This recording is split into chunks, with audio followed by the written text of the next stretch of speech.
சினிமாவிலிருந்து CM ஆகிறதே பெரிய தப்பு இல்லையா? என்ன அனுபவம் இருக்க போகுது? இந்த நேரத்தில் பாக்யராஜ் சார் கட்சி ஆரம்பிச்சிட்டார். சம்மர் ஹாலிடேஸ் வந்தாச்சு, நம்ம ஜிடி ஹாலிடேஸும் வந்தாச்சு. GT holidays, south India's #1 travel brand. முதுகு வலியா, மூட்டு வலியா, கை கால் நீட்ட மடக்க இயலாமையா? அறுவை சிகிச்சை இல்லா குணம். டாக்டர் ஸ்ரீவர்மாஸ் PCR மகாராஜா தைலம். என்ன பாக்யராஜ் இப்படி பண்றாரு அப்படின்னாரு. நீங்க சினிமாவில் நல்ல பெரிய நம்பர் 1ல இருக்கீங்க, அதுலேயே போலாமே, எம்ஜிஆர் வழியா அப்படின்னு கேட்டார்.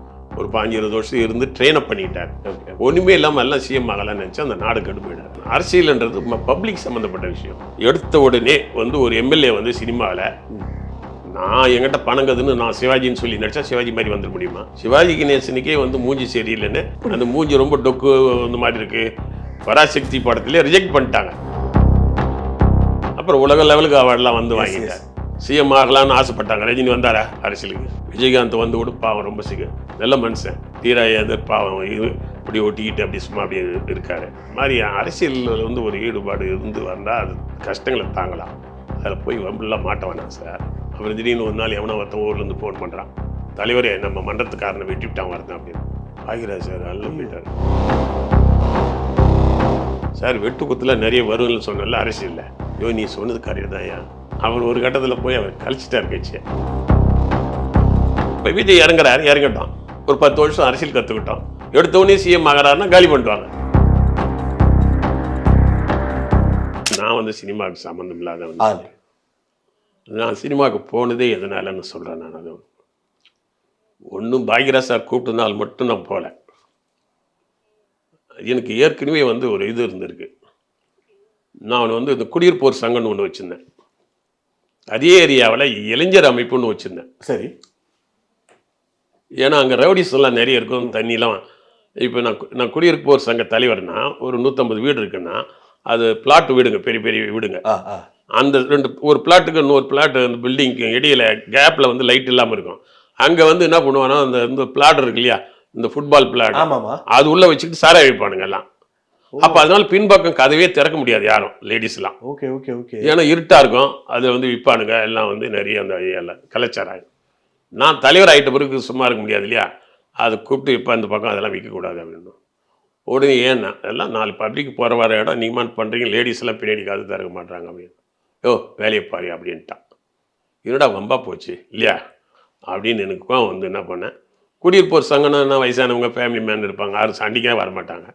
அப்போ இளைஞர்களை 100 பேரை ஒன்றா சேர்த்து, யூத் பசங்களை, அங்கே இருக்கிற பசங்களை இளைஞர் மன்றம்னு ஒன்று வச்சேன்.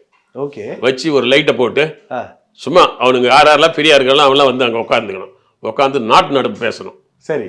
காமராஜரை பற்றி பேசு, நீ அண்ணா பற்றி பேசு, நீ நேரு பற்றி பேசு, கார்ல் மார்க்ஸ் பற்றி பேசு, ஒவ்வொருத்தருக்கு ஒரு தலைப்பு கொடுத்து ஏதாவது நீ ஒன்று பேசு. சரி. அப்படின்னு ஒவ்வொருத்தர் பேசி கூட்டமாக உட்காந்தா என்ன ஆகுது, லைட்டு போட்டு இந்த பக்கம் அவனுக்கு சாராயம் வைக்க வர முடியாது. அவன் ஒன்றே நாங்கள் உட்காந்த இடத்துல லைட்டை ஓடிச்சிட்டான், மேலே அந்த பப்ளிக் லைட்டே ஓடிச்சிட்டான். ஓடிச்சிட்டா நாங்கள் மறுபடியும் போடுவோம். மறுபடியும் என்ன எங்கள் கூட்டெல்லாம் போட்டுட்டு இருக்கிறவன் அப்படி, நீ எதுக்கு அங்கே சாராயம் வைக்கிறீங்க, இந்த தகராறு உச்சமாக போச்சு. ஓகே. இப்போது அங்கே அது என்ன ஆகுதுனாக்கா, இப்போ இப்படிலாம் இதில் ஃபேஸ் பண்ணி தான் நம்ம வர வேண்டிய ஒரு கட்டாயம் இல்லையா? அப்போது என்னென்னா எனக்கு என்ன தோணுச்சுன்னா, அந்த ஏரியாவிலே எங்கிட்ட இருக்கிற 100 இளைஞர்களில் திடீர்னு ரஜினி ரசிகர் மன்றம், கமல் ரசிகர் மன்றத்துக்கு போயிட்டானு. ஓ. எல்லாம் அப்போ தான் விஜயகாந்த் எல்லாம் அங்கே ரசிகர் பீக்கில் இருக்க டைம், பீக்கில் இருக்குது. அங்கே போனால் டக்குன்னு சிஎம் ஆகிடுவாங்க போகிறாங்கன்னு ஏதோ ஒரு ஆசை ஓடிட்டானுங்க. அதில் 30 பேர் தான் நிற்கிறான்.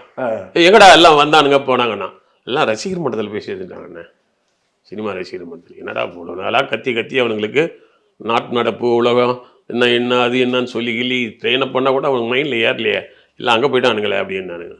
சினிமான்றது ரொம்ப பவர்ஃபுல். சினிமா மீடியான்றது நம்ம ஊருங்களையும் ஆந்திராவிலையும் ரொம்ப பவர்ஃபுல். அது போகிற போக்குலேயே போய் தான் குழந்தை சோறு சாப்பிடலாம் என்ன பண்ணோம், அது போக்குலேயே ஒரு பாட்டுக்கிட்டு பாடி தான் சோறை ஓட்டுறோம். அதே மாதிரி வேறு வழி கிடையாது. அப்படின்னு நான் சினிமாவே ரேராக பார்த்தாலே, கம்யூனிஸ்ட் நான் அதிகமாக படம் பார்க்க மாட்டேன் இல்லையா, நானே ஒரு முடிவுக்கு வந்தேன், இந்த சினிமா மீடியாவே கையில் எடுத்தா என்ன பாருங்க, வேறு சினிமாவில் அசிஸ்டண்ட் ஆகணும், டைரக்டர் ஆகலாம் கிடையாது. சரி சரி. அந்த சினிமா மீடியாவிலே கையில் எடுத்து அதுலேயே அட்வைஸ் எல்லாம் பண்ண என்ன, அதுதான் ஃபர்ஸ்ட் படமா அப்படி நீங்களும் ஹீரோ தான். ஆமாம், அப்படி நினச்சிக்கிட்டு இருக்கும்போது அதுக்கு வாய்ப்பு அப்படி இப்போ கிடைக்காதுன்னு சொன்னாங்க எல்லாம். அவ்வளோ ஈஸி இல்லை உள்ளே கிடைக்கிறது அப்படி இப்படின்னாங்க. சரி என்னடா சினிமா மீடியா நல்லா இருக்குது, அது உள்ளே போகிறதுக்கு வாய்ப்பு கம்மியாக இருக்குது. இது என்ன அப்படின்னு நினச்சிக்கிட்டே இருக்கும்போது தான் பாக்யராஜ் சார் கூப்பிட்டாரு. ஓகே. அது உள்ளே பயன்படுத்திட்டு உள்ளே போயிட்டேன். உள்ளே போய் பாக்யராஜ் சார்கிட்ட அசிஸ்டண்ட்டாக நான் சேர்ந்துட்டேன். சேர்ந்த உடனே பாக்யராஜ் சார் அசிஸ்டண்ட்டாக இருக்கும்போது சினிமா அசிஸ்டண்ட்டுங்களாம் எங்கேயாவது ஒன்றா சேருவோம்ல. இப்போ Bhagyaraj assistant, Bharathi assistant, Gangaimaran assistant, tea கடை அந்த மாதிரி இல்லை. ராமராஜ் அசிஸ்டண்ட் என்கிட்ட வந்து பழகினார். நீங்கள் பாக்யராஜ் இருக்கீங்களா? ஆமாம். என்ன பாக்யராஜ் இப்படி பண்ணுறாரு அப்படின்னாரு. என்ன உங்களுக்கு என்னங்க, நீங்கள் அவர் ஏதோ அரசியலுக்கு வர போகிறாராம, ஏன் அவருக்கு அரசியல் வந்தால் உங்களுக்கு என்னங்க அப்படின்னு. இல்லை, எங்கள் ராமராஜன் வந்து ஏற்கனவே கட்சி ஆரம்பிக்கிறதுன்னு முடிவு பண்ணிட்டாரு. அவருக்கு செல்வாக்கு கீழெல்லாம் இருக்குது. ஓகே. அவர் கண்டிப்பாக சிஎம் ஆகிறது நிச்சயம். அப்பவே ராமராஜன் பாக்யராஜன் ஒன்று போயிட்டு. ஆமாம். ஓகே. அப்படிங்கும்போது பாக்யராஜெல்லாம் நின்னார், நான் காலி ஆகிடுவார். ஐயோ என்னையா இதுன்னு. சினிமாவிலேருந்து சிஎம் ஆகிறதே பெரிய தப்பு இல்லையா? என்ன அனுபவம் இருக்க போகுது, இதில் வேற உங்களுக்குள்ள போட்டியா அப்படின்னு அவர் பேசுவார். அப்புறம் இன்னும் ஒருத்தர் வந்தார், டி ராஜேந்திர அசிஸ்டண்ட். இல்லை நம்ம தலைவர் ரெடி ஆகிட்டாரு இல்லையா, அவர் வந்து ஃபுல்லாக அரசியல் இறங்குறதுன்னு முடிவு பண்ணிட்டார். இன்னும் இது போயிட்டே இருக்குது இது. அப்புறம் ரஜினிக்கு அந்த ஆசை இருக்குது, பேப்பரில் செய்தி. ஆமாம் ஆமாம். விஜயகாந்த் வேற ஆரம்பிச்சுட்டார் இல்லையா. நான் வந்து இதில் வந்து என்ன பண்ணுறேன், சினிமாவில் விஜயகாந்த் சம்மந்தப்பட்ட வேலை செய்கிறவங்க நிறைய பேர் எனக்கு பழக்கமானாங்க. இல்லை செல்லுமணி அந்த குரூப்புலாம் வந்த விஜயகாந்த். ஆமாம். அது விஜயகாந்தை அடித்து தூக்கிட்டு வராரு, ரசிகர் மன்றத்திலே பிரமாதமாக வச்சுருக்கிறாரு. இல்லையா, நான் வந்து தெரியாமல் தான் கேட்குறேன். காமராஜர்லாம் சின்ன வயசில் ஒரு 10 வயசில் போய் காங்கிரஸ் கொடியை பிடிச்சி காங்கிரஸில் சேர்ந்து உழைச்சி இந்தியாவில் மிகப்பெரிய தலைவராகி அப்புறம் சிஎம் ஆனாங்க. அண்ணாலாம் பெரியார்கிட்ட இருந்து கஷ்டப்பட்டு அப்படியெல்லாம் ஆகி ஒரு சிஎம் ஆனாங்க. அதனால் அரசியலுக்கு வர்றதுக்கு ஒரு மக்களுடைய கஷ்டங்கள் நஷ்டங்கள் கிரவுண்ட் ஒர்க்கெல்லாம் நிறைய தேவை. சினிமாலேருந்து ஏன் எம்ஜிஆர் வரலையா அப்படின்னு கேட்டாங்க. நான் சொன்னேன், எம்ஜிஆர் வந்து சின்ன வயசுலேருந்து நாடகத்திலாம் நடிச்சு வந்தவர். அவருக்கு ஒரு எண்ணம் இருக்குது, ஆரம்பத்துலேருந்து படத்தில் சொல்லிட்டு வந்தார். நாடோடி மன்னர்லேருந்து வந்தார், அவருக்கு ஒரு டேஸ்ட் இருக்குது, அது முதலேருந்து சொல்லியிருக்காரு. அவர் நிறைய சர்வீஸ் பண்ணிகிட்டே இருந்தார். திமுகவில் இருந்தார், ஒரு 15-20 வருஷம் இருந்து ட்ரெயின் அப் பண்ணிட்டார். ஒன்றுமே இல்லாமல் எல்லாம் சிஎம் ஆகலான்னு நினச்சா அந்த நாடு கடுப்போயிடாரா அப்படின்னு. இந்த நேரத்தில் பாக்யராஜ் சார் கட்சி ஆரம்பிச்சிட்டார். ஓகே. கட்சி ஆரம்பிச்சுட்டு என்னை கூப்பிட்டு 5 பேர் கமிட்டி, அந்த தலைமை கமிட்டி, அதில் என்னி ஒரு ஆளாக போட்டார். ஏன் வி சேகர், நீ வந்து சினிமாக்காரன் தான், சினிமாவில் வந்துட்ட, ஆனால் சமுதாய கருத்துக்கள்லாம் அவங்ககிட்ட நிறைய இருக்குது. ஏன்னா நிறைய பேசுவேன், தொழிற்சங்க பேசுவேன், அது பேசுவேன், கம்யூனிஸ்ட் பேசுவேன், நிறைய பேசுகிறேன். வண்டியில் போகும்போது எம்ஜிஆர் வந்து வெளிநாட்டுக்கு போயிருந்தா இல்லையா, உடம்பு சரியில்லை. அப்போ பாக்யராஜ் சார் வந்து கூட்டத்துக்குலாம் போவார். சரி. தமிழ்நாட்டில். அப்போ சிலதெல்லாம் எழுதும் உள்ள மேடையில் என்ன பேசுறதுன்னு. அப்போ அவர் பேசும்போது அவருக்கு இன்ட்டு கொடுக்கும்போது நான் நிறைய விஷயங்கள் சொல்லுவேன். பாயிண்ட்ஸ் கொடுப்பேன். அதனால என் நாலேஜ் இருக்குன்னு அவருக்கு தெரியும். நீ நிறைய சமுதாய விஷயம்லாம் தெரியுதியா, நீ வாய அப்படின்னாரு. இல்லை சார், நான் வரத்தை பற்றி இல்லை, ஒரு சமுதாயமாக வி சேகரான்னா சமுதாயம் தான் ரொம்ப முக்கியம், நான் வளர்றது ரொம்ப தேவையில்லை இல்லையா. நீங்கள் வந்து சினிமாவில் நல்லா பெரிய நம்பர் 1ல் இருக்கீங்க, அதுலேயே போகலாமே, நிறைய எல்லாரை விட உங்களுக்கு தான் வியாபாரம் அதிகம், அதுலேயே நிறைய பேர் இருக்குது, இதுக்கு மேலே என்ன அங்கே போய் இல்லையா. எம்ஜிஆருக்கு அடுத்தது வாரிசு இல்லை, ஜெயலலிதா வர்றது கூட எம்ஜிஆருக்கு பிடிக்கலையா, என்ன வாரிசுன்னு சொல்லியிருக்காரு இல்லையா வெளியில், அதனால் நான் வரணும் அப்படின்னு. எனக்கு ஒன்றும் பிடிக்கல. அது இவங்க வந்து அவங்க ஒய்ஃப் வந்து பூர்ணிமா வந்து ஜானகி அம்மாவுடைய ரிலேஷன், அது ஜெயலலிதாவுக்கு கவுண்டர் அப்படி கொடுத்து இவர் தூக்கிட்டு வர பார்க்குறாங்க. சார், தீ மிதிக்கணும்னு நினைக்கிறவன் தீ மிதிக்கலாம், சும்மா இருக்கிறவன் தீ மிதிச்சான்னா கால் புறா வெந்துடும், அது அருள் வரணும் இல்லையா. அது மாதிரி அரசியலில் வந்து ஒரு ஈடுபாடு இருந்து வந்தால் அது கஷ்டங்களை தாங்கலாம், அதில் போய் வம்புலாம் மாட்ட வேணாம் சார், அதில் எனக்கு நீங்களாம் போய் என்ன பண்ண போகிறீங்க. ஓகே. அதனால் எனக்கு இதில் விருப்பம் இல்லை. ஐயோ, உன் பேரை நான் போடுறேன் அப்படின்னாரு. எனக்கு தயவுசெய்து எனக்கு போடாதீங்க, எனக்கு விருப்பம் இல்லைன்னு சொன்னேன். அவர் கட்சி ஆரம்பித்தார். சரி. கொடியெல்லாம் ஏற்றுனாங்க. ஒரு 6 மாதத்தில் வந்து நிறைய செலவெல்லாம் ஆகி போச்சு. அரசியல்லாம் நிறைய இருக்கும்ல. அப்புறம் திடீர்னு ஒரு நாள் எவனோ ஒருத்தன் ஊர்லேருந்து ஃபோன் பண்ணுறான், தலைவரே நம்ம மன்றத்துக்காரனை வெட்டிவிட்டான் வரதான் அப்படின்னு. பாக்யராஜ் சார் அல்ல போயிட்டார். சார், வெட்டு குத்தில் நிறைய வரும்னு சொன்னல அரசியலில், அதெல்லாம் ஃபேஸ் பண்ணோம்ல. அவன் என்ன அரசியல்னா இப்படியே கொலைகாரங்களாக இருக்கானுங்க. அவர் ஒரு கட்டத்தில் போய் அவர் கழிச்சிட்டார் கட்சியை. கரெக்டாரு. ஓ அப்புறம் ஒரு நாள் என்னை ஃபோன் பண்ணி கூப்பிட்டாரு. ஐயோ நீ சொன்னது கரெக்டு தான்யா, அரசியலுக்குன்றது நிறைய தைரியம் வீரம் அடிதடிலாம் வேணும், இதெல்லாம் வேண்டாம் அப்படின்னு சொன்னார். அந்த மாதிரி எனக்கு ஒரு பாலிசி இருக்குது, அரசியலுக்கு வரணும்னா அதை ஒழுங்காக கற்றுக்கிட்டு அதை ப்ராப்பராக பண்ணிட்டு வரணும் இல்லையா. ஓகே. இப்போ வண்டி நான் கார் வாங்கிட்டேன், 1 கோடி ரூபாய்க்கு கார் வாங்கிட்டேன்றதுக்காக வண்டியை ஓட்ட தெரியாமல் நான் உட்காந்துக்கிட்டு என் வண்டியை நான் தான் ஓட்டுவேன்னா எதிர்க்கு ஒரு 10 பேருக்கு கொலை பண்ணிவிடுவேன். புரியுது சார். என் வண்டியும் போயிடும், நானும் போயிடுவேன். ஓகே. அதுக்குன்னு ஒரு ஓட்டுநர் இருக்கணும் இல்லையா. ஓகே. இப்போ நம்ம தொழிலே கூட அது ப்ராப்பராக ஒரு பணம் வச்சுக்கிறவங்க கூட ஒரு டைரக்டரை போட்டு ஒரு கேமராமேனை போட்டு ப்ராப்பராக பண்ணாதான் படம் வரும். ஆமாம் இல்லையா. ஓகே. ஆனால் அதுக்கப்புறம் எப்படி சார் அது அரசு அதெல்லாம் நான் அவர்கிட்ட சொன்னேன். நான் சரி அது மாதிரி தான் நினைக்கிறேன் நான். ஓகே. அவரு கேட்காம அப்போ படம் எடுத்தார் இல்லையா, அப்போ அந்த நேரத்தில் கொஞ்சம் அவர்கிட்ட இருந்து கொஞ்சம் பேர் வெளியில் படம் பண்ண வாய்ப்பு போயிட்டோம் நாங்கள் எல்லாம். அப்போ போய் நான் படம் பண்ணும்போது நீங்களே ஹீரோன்னு படம் பண்ணுறேன். என்னன்னு பண்ணுறேன்னு தெரியுமா, மக்கள் தான் ஹீரோ சார். அதில் பெரிய ஹைலைட்டே அதுதான் சார். யாருமே பெருசாக இருக்காது. இல்லை இந்த ரோல் கதை உள்ள நீங்க எழுதுனது. மக்களை பற்றி தெரிஞ்சுக்கிட்டு வாங்க, எந்த தொழிலுமே அதை பற்றி தெரிஞ்சுக்கிட்டு வாங்க இல்லையா. சும்மா எடுத்தோடனே நான் வந்து சிவாஜி மாதிரி நடிச்சிட முடியுமா. Okay okay okay. நான் அதே கேட்டேன், நான் அவங்ககிட்ட எல்லா ஹீரோ ஆர்டிஸ்ட்டையும் கேட்டேன். எடுத்த உடனே வந்து ஒரு எம்எல்ஏ வந்து சினிமாவில் நான் என்கிட்ட பணங்குதுன்னு நான் சிவாஜின்னு சொல்லி நடித்தா சிவாஜி மாதிரி வந்துட முடியுமா. அவர் எவ்வளோ போராடி அந்த இடத்த பிடிக்கிறார். சிவாஜி கணேசனுக்கே வந்து மூஞ்சி சரியில்லைன்னு பராசக்தி படத்துலேயே ரிஜெக்ட் பண்ணிட்டாங்க. பாதி படம் எடுத்தோடனே நிறுத்திட்டாங்க. அந்த மூஞ்சி ரொம்ப டொக்கு இந்த மாதிரி இருக்குது, ஃபேஸ் சரியில்லைன்னு சொல்லி பராசக்தி பற்றி எடுத்து பாடி நிறுத்தி விட்டாங்க.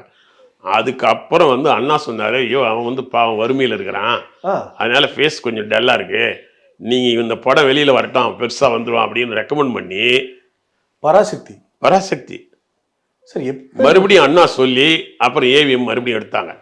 ஆனால் அந்த அது கூட அவருடைய ரெக்கமெண்டேஷனில் வேலூர் பெருமாள் முதலியார்னு ஒருத்தர் சொல்லி படத்தை எடுத்தாங்க. ஆனால் படம் வந்து நல்லா போச்சு, பெரிய ஹிட். அதே சிவாஜி ஒரு காலகட்டத்தில் நீங்கள் பார்த்தீங்கன்னா லட்டு மாதிரி இருந்தார்ல இல்லையா, 3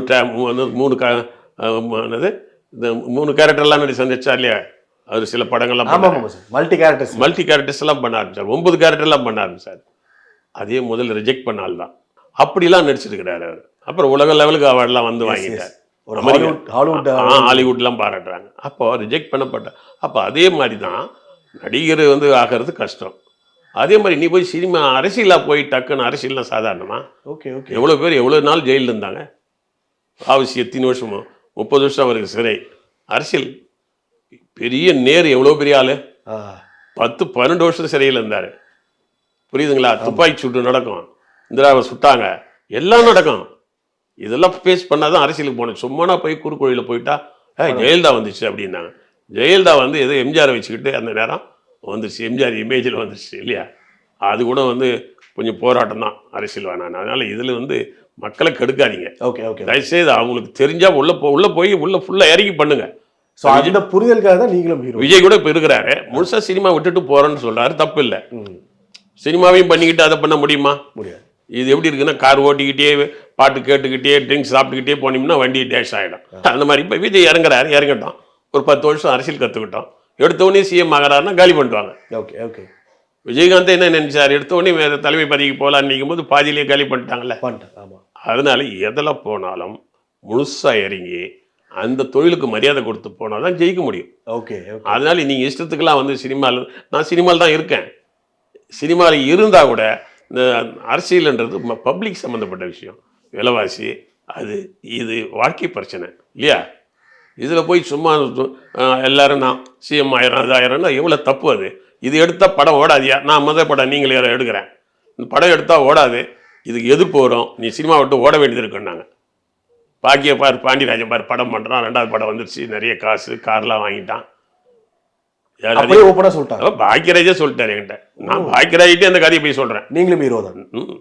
அவரே சொல்கிறேன், உங்களி திட்டுற மாதிரி தான் இருக்கும் பார்த்துங்கன்ட்டேன். நான் டேரானுவேன், நான் அதை பற்றி யோசிக்க மாட்டேன். கடவுளை பற்றி படம் எடுத்தாலும் கடவுள் நேராக வந்தாருன்னா ஒன்று பற்றி தான் எடுக்க போகிறேன், இந்த தேதியில் படம் ரிலீஸ் பாருங்கன்னு. என்ன இதுன்னு இருக்குது, நம்ம ஒரு கிரியேட்டர் நமக்கு தைரியம் இல்லையா. அப்போ பாக்கியராஜ் சொன்னாரியோ இது ரொம்ப அடிப்படுமையா படம், பரவாயில்ல சார் அப்படின்னு. அப்போ ஒரு படம் எடுத்தாலும் என் மனசில் இருக்கிற கருத்தை சொல்லிட்டு வீட்டுக்கு போயிடுவேன். எனக்கு பணம் சம்பாதிக்கணும் கோடீஸ்வரன் ஆகலாம் கிடையாது, இது சமுதாயத்துக்கு தப்பான ஒரு விஷயம். அப்படி எடுக்கப்பட்டதா நீங்களும் ஆமாம். அதுக்கப்புறம் எவ்வளோ பேர் முதலமைச்சராக சிஎம் ஆகலான்னு ஆசைப்பட்டாங்க. ரஜினி வந்தாரா அரசியலுக்கு? விஜயகாந்த் வந்து கூட பாவம் ரொம்ப நல்ல மனுஷன், தொழிற்சங்கத்தெல்லாம் இருந்தார். ஆனால் அரசியல் சூழ்ச்சிகள் அது இதுன்னு உள்ளே வந்த உடனே என்னாச்சு, அவர் உடம்பு பாதிக்கப்பட்டுச்சு இல்லையா? சிவாஜி சார் வந்துட்டு வந்த வழியோ திருப்பி பானா இது ரொம்படா அப்படின்னு போயிட்டார். பாக்யராஜ் சார் ரிட்டர்ன் ஆகிட்டார். தீரா பாவம் இப்படி ஒட்டிக்கிட்டு அப்படி சும்மா அப்படியே இருக்கார். அதனால் இப்படி யார் வந்தவங்க யாருமே உள்ளுக்குள்ளே ஈடுபடலை. எஸ் நான் சொன்னது இப்போ மெய்யாவதில்லை. ஏன் சொல்லணும், முழுசாக இறங்கி பண்ணணும். ஒரு விஜய் வந்திருக்காருன்னா அவர் ஒன்று நான் சினிமா பண்ண மாட்டேன்றாரு, எங்கே இருக்காரு. ஒரு வேளை முழுசாக இறங்கினா கஷ்டங்கள்லாம் பார்த்து வரணும். எடுத்தோடனே சிஎம்லாம் வரக்கூடாது, ஓகே ஓகே வந்தான்னா வரக்கூடாது. ஏன்னா அதுக்கு ஒரு டைம் இருக்குது, போராடணும். இப்போ ஸ்டாலின் இருக்காருன்னா சும்மா உடனே சிஎம் வந்துட்டாரா? ஒரு 30-40 வருஷம் அவங்க அப்பா கிட்ட இருந்து பண்ணி சின்ன பண்ண மாதிரி தான் வராரு இல்லையா? அதெல்லாம் வந்து அப்படி பண்ணால் தப்பே கிடையாது. யார் வேணாலும் எது வேணாலும் ஆகலாம். அதுக்கு தான் அந்த படம் எடுத்தேன். ஓகே. சம்மர் ஹாலிடேஸ் வந்தாச்சு, நம்ம ஜிடி ஹாலிடேஸும் வந்தாச்சு. GT holidays, south India's #1 travel brand. முதுகு வலியா, மூட்டு வலியா, கை கால் நீட்ட மடக்க இயலாமையா, அறுவை சிகிச்சை இல்லா குணம். டாக்டர் ஸ்ரீவர்மாஸ் PCR மகாராஜா தைலம்.